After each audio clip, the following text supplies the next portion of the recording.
কারণ আমাদের তো সারাদিন মন নিয়ে কালচার করছি, সারাদিন আমরা কিছু না কিছু ভাবছি, কিছু না কিছু করছি, কিন্তু গুরুর মন কেন এত ইম্পর্টেন্ট?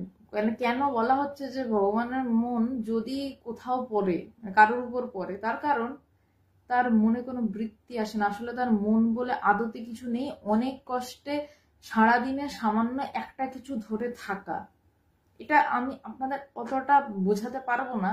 চোখের সামনে না দেখলে বা কিছুটা তার কৃপায় বা তিনি না এটা টের পাওয়ালে এটা বোঝানো খুব সমস্যা। সাধারণভাবে বলতে পারি, আপনারা সকালবেলা বা আমি সকালবেলা ঘুম থেকে উঠে কি মনে করি? ব্রাশ করব, তারপরে স্নান করব, তারপর পরিষ্কার হব, তারপর কোথাও একটা যেতে হবে, বা কোথাও না গেলে বাড়ি বসে কিছু করব বা ধ্যান করব। এইরকম চিন্তার জাল দিয়ে আমরা আমাদের গোটা দিনটাকে সাজাই।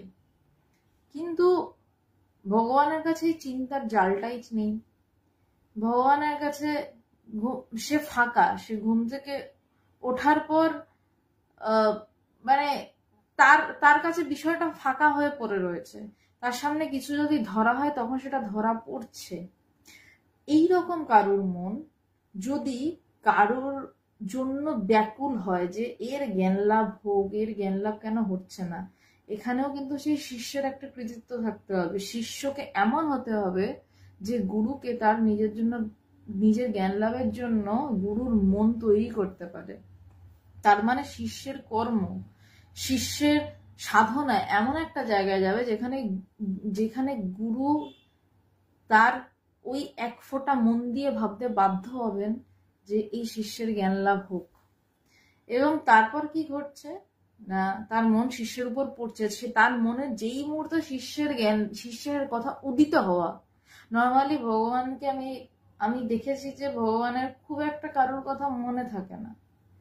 মানে শুধু ভগবানের কাছে খুব একটা কারোর বিষয়ে মাথায় থাকতে দেখিনি। কিন্তু যখন কারোর বিষয়ে কিছু মনে পড়তে দেখেছি বিশেষভাবে, তার শুনেছি সে যদি দূরেও থাকে, সে যদি অফিসেও থাকে, সে হয়তো অফিসেই তার কোনো অনুভব হয়েছে। এবং আমি এটা আমার চোখের সামনে দেখা, আমি 1% অতিশয়োক্তি করছি না এই কথাটা। তো সুতরাং চিঠি লেখার ব্যাপারটা একটা অন্য ফেজ, বা ভগবান নিজে থেকে কাউকে ফোন করছেন, কারোর ব্যাপারে খোঁজ নিচ্ছেন, তার মানে তার কিছু না কিছু হয়েছে, তাই জন্য এই চেইন অফ অ্যাকশনটা ঘটছে। রবি রায় প্রণাম, গৌর কুমার প্রণাম।